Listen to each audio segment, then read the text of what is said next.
L'heure est grave. Morgan Charrière vient de perdre sa ceinture du Cage Warriors. On était en direct sur Sisplay. D'ailleurs, excusez-nous au nom de Sisplay pour les problèmes de connexion parce qu'il y en a eu un certain nombre. Donc voilà, mais j'espère que vous avez pu tous suivre le combat. Et si vous avez eu des difficultés sur Sisplay, c'était disponible également, bien évidemment, sur l'application de la plateforme. Donc Jordan Vucenic, pardon, le challenger à la ceinture, a battu Morgan Charrière par décision partagée. 46-49 pour Morgan Charrière, 48-47 Vucenic, 48-47 Vucenic. Déjà, je vois pas mal de gens sur les réseaux parler de vol, tout ça. Avec Ross, vous allez voir, on n'est pas forcément d'accord avec ça. Mais bien sûr, on va tout d'abord lancer le générique. Soit.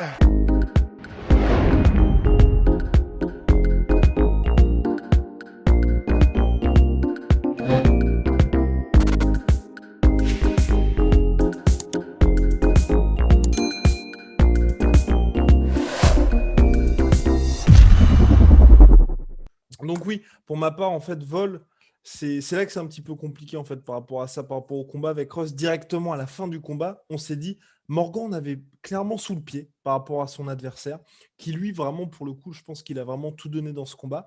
Donc Morgan on avait sous le pied, mais c'était très très serré comme combat. Ce que je veux dire, c'est que toutes les personnes qui ont vu le choc avec Ross, le premier message qu'on s'est envoyé, c'est wow, c'est chaud. Mais pas dans le sens c'est chaud Morgan s'est fait dominer ou quoi, mais c'est chaud à scorer comme combat, si vous voulez. Ouais. Parce que les combats, je le rappelle aussi, c'est très important pour celles et ceux qui peut-être découvrent le MMA grâce à Morgan, c'est que ça se score round par round. Donc si vous voulez, si vous roulez sur votre adversaire au premier round, donc à savoir, vous l'emmenez au sol, vous lui mettez un knockdown et qu'ensuite vous perdez tous les autres rounds, vous risquez de perdre le combat. Donc c'est au round par round. Et là, quand vous regardez round par round le combat, c'est très très dur à scorer. Donc c'est pour ça qu'on s'est dit, ça peut aller d'un côté, donc du côté de Morgan, comme du côté de Jordan Vucenic. Et donc c'est pour ça que finalement, quand il y a eu le score des juges, moi j'ai pas vraiment été surpris, même si je m'attendais, c'est vrai, à une victoire de Morgan, mais je me suis dit, bon, c'est une décision partagée, donc ça veut dire qu'il y a l'un des juges qui a vu une victoire de Morgan Charrière et les deux autres ont vu une victoire du Britannique. Donc à vous, mon cher sur cette décision. C'est vrai que c'était très très chaud, même si de notre côté, on voyait une victoire de Morgan Charrière. Ouais, en fait, c'est vraiment c'est là où c'est intéressant, même si ça fait super chier pour Morgan, c'est que personnellement, tu vois, je suis infoutu à la fin d'un combat, comme tu me l'as dit, tu vois, tu m'as fait 3 rounds à 2 à la sortie du combat, c'est chaud. Perso, j'étais infoutu de te répondre parce que je suis incapable de noter, en fait, comme ça. Je n'y arrive pas. Mais par contre, là où c'est intéressant, c'est que en revanche, j'avais une impression sur le combat et c'est un peu comme ça que je jugeais, par exemple, le Pride au Japon. Sur le combat au total, j'avais une impression que Morgan avait beaucoup plus mis en difficulté Jordan Vucenic que quand il voulait, quand il accélérait Morgan, il lui faisait beaucoup plus mal. Il y a des moments où c'était la panique à bord pour Vucenic, des moments où il a fait des trucs mais magnifiques, Quand il finit avec Morgan. sa combinaison au corps, là. Non mais il a fait des trucs somptueux et en fait j'avais vraiment une impression que bah, s'il voulait, il pouvait en fait Morgan. Et quand il a voulu, eh ben, il a pu. Mais néanmoins, donc en fait, j'avais un peu l'impression au général que bah, si Morgan avait voulu gagner ce combat, presque il aurait pu en fait. Mais néanmoins, même si c'est l'impression générale que j'ai eue, ben, c'est vrai aussi qu'au niveau du volume et du nombre de touches, Vucenic est largement devant. Ouais. Il n'a pas été maintenu au sol pendant de longues périodes de temps. Il n'a pas été proche de se faire finir. Quand il était au sol, il se relevait. Et c'est vrai qu'en termes de nombre de touches, et il y a des moments où Vucenic a aussi bien touché Morgan, c'est juste qu'il n'a pas, la même puissance en fait. Et comme il y avait ce déficit de puissance énorme, bah, quand il touchait et qu'il touchait bien, avec beaucoup, beaucoup de technique, c'était absolument sublime aussi de la part de Vucenic, mais il faisait moins mal. Donc en fait, c'est là où c'est compliqué de scorer, parce qu'il a beaucoup plus touché, mais en faisant moins de dommages.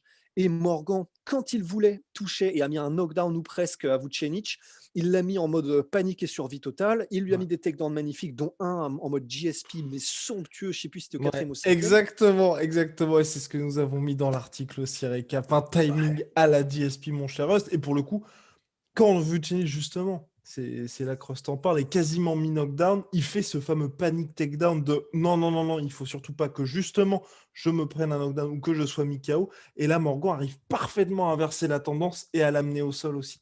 Donc, Oh, non, mais c'est pour ça que c'est très frustrant ce combat-là. Parce que si vous voulez, ouais. le résultat final, quand vous regardez le combat, c'est vous vous dites effectivement c'est très serré sur le combat. Morgan en a clairement sous le pied. Morgan, bah, il a amené un peu le combat où il voulait, parce que c'est quand Morgan était un petit peu mieux en difficulté en anglaise, notamment face Vucenic, parce que Vucenic a eu quand même de bons moments, Ah du non, c'était succès c'était- dans ce c'était domaine-là. sublime. Bah, Morgan se disait, ok, bah maintenant je vais amener le combat au sol. Ou je vais un petit peu nullifier ce que fait Vucenic en le mettant en clinch contre la cage. Donc il a réussi à amener le combat où il le souhaitait. C'est ça qui est très frustrant avec ce combat, si vous voulez. C'est clairement, quand vous voyez les deux adversaires, quand vous voyez ce qui s'est passé, auquel le combat est très équilibré, mais clairement, on a cette impression qu'il y en a un qu'on avait beaucoup plus sous le coude que l'autre. Bah, c'est vrai, mais d'un autre côté, en fait, ça nous amène aussi à quelque chose qui est assez intéressant, mais ça, c'est pour ma part, c'est vraiment mon opinion, mais la manière donc c'est frustrant, mais je pense aussi que, ben, c'est la manière de combattre de Morgan. Je ne sais pas si c'est adapté pour, les petites catégories de poids, en fait. Parce que Morgan est surpuissant. Donc ça, c'est pratique parce que du coup, ça lui permet quand il veut coller le mec en clinch, le mec ne bouge plus. Quand il veut le mettre au sol, il le met au sol. Et quand il veut le toucher et le tuer debout, eh ben, il peut ou presque. Parce qu'il faut quand même dire que Vucenic a un menton monstrueux. Ouais. Il y a un crochet gauche à un moment donné qui s'est pris sans même le voir arriver, plein menton. Il est resté debout en mode tranquille. Impressionnant. Donc c'est vrai Non, que ça, c'est ça a dû dingue. être assez déconcertant pour Morgan aussi. C'est clair qu'il a dû se dire, bah, d'habitude, tous les mecs tombent avec ça. Là, cette fois, le gars Ouais, est toujours là. Et surtout, n'a jamais bronché, hein. Franchement, c'était assez jamais. impressionnant. Non, non, il avait honnêtement, menton impressionnant, condition physique impressionnante. Et il avait aussi, Et jamais en Vucenic, faut lui panique non plus, hein. Jamais en jamais. panique non plus. C'est ça qui était À part impressionnant aussi. lors de ce moment de takedown et C'est ça. encore, il était en panique parce qu'il savait que c'était la bonne décision stratégique, C'est ça. mais il n'était pas aux fraises, intellectuellement, psychologiquement, il était encore en pleine En possession mode de ses Conor facultés. McGregor contre Dustin Poirier qui tente un takedown, c'est ça? Justement, en fait, bah, justement, pas totalement. Mais en fait, là où je veux en venir, c'est, hem, il a ses facilités, c'est clair, Morgan. Morgan, ouais. Et mais d'un autre côté, je ne sais pas, je sais vraiment pas en fait si ce style est adapté aux petites catégories de poids. Parce qu'en Mmh. fait, être comme ça, c'est-à-dire un tout petit peu attentiste et quand tu veux toucher, tu mets toute la cuisine et donc en gros le mec, bah, il y a grosso modo des grandes chances qu'il y passe. Mais s'il y passe pas, c'est chaud. Et là, c'est le cas en fait. Ouais, Parce mais que s'il y justement passe, c'est ça qui est compliqué. C'est que je pense que bah, oui, mais pour ouais, mais eux, oui, mais regarde, là, on y est, en fait. On on y est y dans cette est. situation où ça ne passe pas. Et justement, mais en fait, ce que je veux dire, Ouais. c'est quand tu es en light heavyweight ou en middleweight ou surtout, par exemple, en poids lourd, Mmh. un mec comme, Francis, tu vois, Francis Ngannou ou, un gars qui a le même style, qui est surpuissant et qui fonctionne pas en volume, mais sur quelques touches où il sait qu'il va faire c'est même pas monstrueusement mal, c'est il va enterrer le gars. C'est pas un problème de fonctionner comme ça parce que de toute façon, par essence, ces catégories de poids-là hautes, bah, ça fonctionne comme ça. Ça fonctionne sur un coup, ça fonctionne avec le, le, Mmh. le grand equalizer, tu vois. Le problème, c'est que c'est beaucoup plus compliqué à mettre en place dans les petites catégories de poids parce que les one punch knockout, c'est beaucoup plus rare. Ouais, Et plus Morgan va grimper de niveau dans les échelons Cage Warriors quand il ira à l'UFC, c'est clair. plus ça va être compliqué parce que il y a quand même, c'est compliqué de les mettre KO sur un coup, les adversaires. Ce le sera de plus en plus parce qu'ils vont être de plus en plus techniques et de plus en plus puissants aussi. Et ça veut dire qu'il va vraiment falloir développer la technique à la hauteur de la puissance monstrueuse, des réflexes qu'il a et de la condition physique qu'il a. Mmh. Et c'est là pour moi où c'est intéressant, c'est que il va falloir, je pense que ça va être obligé, il va falloir que Morgan se développe techniquement encore plus parce que s'il allie les deux, il a le Non, je suis pouvoir, il entièrement le montre, d'accord, il a la c'est condition clair. physique, il a tout, mais il va falloir, je pense, qu'il développe une profondeur technique parce que sinon, ça va être de plus en plus compliqué, en fait, je Mmh. crois. Bah, puis c'est vrai, non, mais je suis entièrement d'accord avec toi, mon cher Rust. Parce que c'est vrai que là, Morgan, il a amené le combat là où il le voulait, mais on l'a vu notamment en grappling, où c'est là que c'était extrêmement frustrant. C'est qu'il arrivait à maintenir Vucenic, mais il n'avait pas ce qui lui permettait justement de pouvoir ensuite travailler au sol. Et il y a un moment où Ouais. il a essayé de prendre le dos de Vucenic pour justement essayer de finaliser le combat, ou autre, ou justement pouvoir scorer auprès des juges, mais Vucenic, c'est directement... oula, c'est directement relevé. Et je crois que Morgan a fait au total 8 mises au sol sur tout le combat, mais ce sont 8 mises au sol où à chaque fois, à part cette rare phase, enfin c'est même la seule où le combat s'est un petit peu éternisé au sol et où Morgan a essayé justement de prendre le dos adverse, le reste du Mhm. temps, Vucenic s'est à chaque fois relevé. Donc si vous voulez, ok, vous scorez des takedowns, mais c'est quelque chose, à part juste au niveau du pointage, dire j'ai réussi un takedown, ça ne Ouais. permet pas de travailler pour la suite, alors que vous avez quand même dépensé énormément d'énergie pour parvenir à cette mise au sol. Et c'est pour ça que là, je te rejoins vraiment, Russ, dans le sens où c'est vrai que Morgan, là, on avait l'impression que il avait un game plan qui était spécifique. Ok, on peut peut-être se dire, c'est ce que je vois pas mal sur les réseaux sociaux, c'était peut-être pas le bon game plan pour Morgan, ceci, cela, mais en tout cas, il voulait avoir ce game plan-là où justement il allait travailler au sol. J'avais pu le voir à l'entraînement où justement il avait prévu pas mal de choses très intéressantes si le combat venait à être au sol. Mais c'est vrai qu'il n'avait pas ce qui lui permettait justement, enfin, et puis Vucenic, mine de rien, a quand même bien joué le coup, Ouais, euh, ouais. exactement, pour empêcher Morgan et le nullifier quelque part et juste faire, ok, on va rester 2-3 minutes contre la cage. Vucenic qui, lui, scorait justement, comme en parlait très bien Rust, justement, quand Morgan essayait de travailler au sol, essayait de mettre 2-3... Quand Morgan mettait trois coups de genou, Vucenic, lui, mettait quelques coups à la tête de Morgan. Donc, c'était pas des coups pour faire mal, mais c'était des coups pour scorer. Ouais. Non, c'est ça et même, même en soi, ça m'a marqué aussi en défense de takedown de la part de Morgan. Franchement, il était autoritaire et Ouais. en vrai, tu sais, ça fait kiffer, on reste des enfants, tu vois? Mais c'était en mode: «Ouf, c'est» enfin, tu sais, dans le genre, OK, enfin, c'était vraiment autoritaire, tu vois? Tu essaies de le mettre au sol, nah, c'est mort. C'était kiffant. C'était kiffant et aussi, comment dire? De la part de Vucenic qui a vraiment essayé pas mal de fois de retourner la vapeur et ou de mettre Morgan au sol. Morgan, il a réussi à chaque fois à garder les hanches, tu sais, parallèles au Ouais. sol et avec, le ventre, face au sol, tu vois? Enfin, vraiment, il s'est jamais retrouvé et quand il y est en pose, donc sur le dos et quand il y était, il y est resté, mais vraiment littéralement quelques secondes. Mais c'est un peu comme ce qu'on avait dit dans notre preview, en fait. C'est-à-dire que c'était le cas, donc il a été, ingérable, dans le bon sens du terme pour Vucenic, mais ingérable par des explosions athlétiques, en fait. Évidemment, il y a de la technique derrière, c'est pas la question, mais c'était aussi énormément parce qu'il était capable d'exploser autant que Vucenic n'a jamais réussi à faire rentrer le diable dans la boîte. Et bah, c'est pareil, en fait. Donc c'est pour moi, tu vois, c'est ce que tu viens de dire et c'est un peu de ça aussi. C'est ce qui fait que dans tous les domaines, ça, on peut voir effectivement que il est entre guillemets «pas en danger» parce qu'il a toutes ces facilités, mais il y a, au fur et à mesure où on augmente dans le niveau et là Vucenic c'était déjà une sacrée marche, hein. Vucenic qui a 25 ans aussi, c'est aussi le futur. C'était le parfait test pour voir où en était Morgan et c'est parfait puisque donc on peut en déduire tout ça en fait. Mais voilà, pour toutes les raisons qu'on vient de citer, pour moi c'est sûr, il va vraiment falloir développer une profondeur technique à la hauteur de tout le potentiel de Morgan et de ses facultés physiques et athlétiques, quoi. Exactement, mon cher Rust. On va rajouter sur le commentaire de Fernand Lopez, Oh! qui sur Twitter, Fernand Lopez.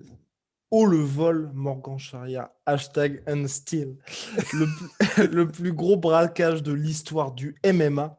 Hashtag je suis débordé. Quand Fernand Lopez dit qu'il est débordé, quand Fernand Lopez dit qu'il est débordé et utilise même le hashtag je suis débordé, ça vous permet de prendre en Mesure. compte prendre mesure de la situation. Là, c'est gravissime. Mais enfin, bref, non, mais et puis on a fait un post aussi là-dessus, plus de 250 commentaires à l'heure actuelle et pas mal de personnes, dont Taylor Lapidus, parlent d'un énorme braquage. Donc c'est vrai que c'est extrêmement surprenant, mais voilà, c'est tout le problème des juges. Ça existe à l'UFC, ça existe au Cage Warriors, ça existe dans plein d'autres organisations. Et c'est vrai que là, c'est assez terrible parce que bon, c'est pas. Enfin, personnellement, moi, ça m'emmerde vraiment pour Morgan, mais je suis britannique. J'ai regardé le combat. Tu sais, je me dis, ok, c'est un petit peu tendu, mais ça peut passer. Si vous voulez, là, on est un petit peu sur un combat façon. J'allais dire ça, mais ça n'a rien à voir parce qu'il n'y a pas eu de knockdown. Mais façon, tu vois, Max Holloway contre Volkanovski. Dans le sens où on peut très bien entendre ceux qui disent Max Holloway a gagné, comme ceux qui disent Volkanovski a gagné. Dans le sens où Max Holloway gagne clairement les 2 premiers rounds et Volkanovski gagne. Les 3 derniers, même si le troisième, il peut avoir discussion. Bah, là, c'est différent, bien sûr. Donc, c'est un très mauvais exemple dans le sens où dans le Non, sens mais on voit où tu veux en venir. On où voit où tous tu veux les en venir. rounds étaient Ouais. serrés. Mais ce que je veux dire, c'est que moi, j'ai pas d'animosité particulière. Et c'est vraiment très bizarre, dans le sens où j'ai le seum pour Morgan, mais j'ai pas d'animosité contre les juges parce que franchement, j'aimerais pas du tout être à leur place, là.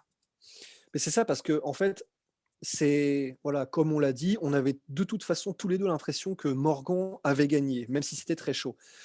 Mais malgré tout, en fait, on peut déjà, comment dire? On parle de knockdown, clairement le mec était en panique, mais j'ai pas souvenir que le mec soit c'était un knockdown dans le sens officiel, en fait. Non, non, J'ai non, pas pas du tout. souvenir que Ah c'est non, que le non, mec pas est du tout. tombé, Non. genre, perte de connaissance. C'est juste qu'il était complètement aux fraises, mais Ouais. c'était pas un knockdown, perte de conscience. Donc en fait, au niveau de la notation, je comprends pourquoi est-ce que, tout le monde a l'air de dire que c'est un vol. Je les comprends, mais pour moi, c'est pas aussi simple parce qu'il y a pas eu de knockdown clair. Il y a eu des mises au sol, mais il y a rien qui a été fait de façon claire non plus. Il y a pas eu de grosses tentatives de soumission qui sont passées. Il y a pas eu donc oui, la puissance était là du côté de Morgan et oui, il a fait mal quand il voulait, mais bah, même malgré tout ce que tu viens de dire, tu vois, personnellement, voilà, je suis un peu comme toi, je reste dans le sens, bah, oui, Morgan aurait pu, Morgan avait des facilités et on a l'impression qu'il en avait sous le pied, mais en termes de touches, en termes de touches franches, parce que même s'il faisait boire mal, c'était des touches franches qu'avait Ouais. aussi Vucenic. Non, il a eu Bah, du succès, Vucenic. Mais et surtout genre 2 fois plus en termes de coups, c'est réussis, ça. enfin mis et cetera, tu vois? Mais ce combat est frustrant parce que voilà, De certes, ouf. Vucenic avait énormément de succès en anglaise, mais dès qu'il avait du succès et que Morgan se disait oula, ça commence à sentir un peu le roussi, grappling, et il amenait le combat là où il le souhaitait. La palme de la meilleure réaction d'après-combat revient à Joël. Joël Posner. J'allais le dire, j'étais sûr. Vous savez qu'on l'apprécie particulièrement avec un tweet, j'ouvre les guillemets, bande de fils de pute, arrobase Cage Warriors. Je ferme les guillemets. Merci Joël Voilà. pour ce moment. Mais bref, en tout cas, maintenant, moi personnellement, j'espère vraiment, parce que oui, il y a un autre contender qui arrive, bien évidemment, pour Jordan Vucenic, et ce n'est pas Morgan Charrière. J'espère juste que le Cage Warriors, là, ils vont se dire, ok, les juges ont un petit peu chié dans la colle, on refait le combat, revanche à Paris, dans une ambiance absolument dinguissime. On croise les doigts pour qu'il y ait un petit peu de public à Bercy. Voilà. Ça fera plaisir. Des drapeaux noirs, des drapeaux de pirates. Non, mais partout, partout dans Bercy, 20 000 drapeaux comme ça, une ambiance, mais de dingue, tout simplement. En vrai, c'est ce qu'il faudrait, Voilà, en vrai. c'est ce qu'il C'est faut. ce Non, qu'il mais faudrait. en vrai, c'est ce qu'il faut. C'est ce qu'il faut. Et Ouais. puis là, mine de rien, on avait prévenu dans l'avant-combat. Et là aussi, tu vois, je suis quand même. Enfin, je suis content de ça. Dans le sens où ça permet aussi aux gens de se rendre compte que le Cage Warriors, c'est peut-être pas l'UFC, mais il y a des mecs qui sont dangereux aussi. On l'avait dit dans la preview, on voyait certes une victoire claire de Morvan, mais on avait dit attention, Jordan Vucenic, c'est pas n'importe qui. C'est pas comme Perry Goodwin. Là, c'est le vrai contender numéro un et il mérite sa place de challenger. Et enfin, la victoire de Morgan, s'il venait à gagner, et même là avec le combat qu'il a fait qui est superbe, enfin, vous allez pouvoir vous rendre compte que il n'y a pas qu'à l'UFC qui a du niveau. Et là, vous pouvez voir qu'effectivement, ok, on peut ne pas être d'accord avec la décision, je ne suis pas d'accord avec la décision, mais le combat qu'a fait Vucenic, on se dit, ok, enfin, il y a quand même du niveau au Cage Warriors aussi.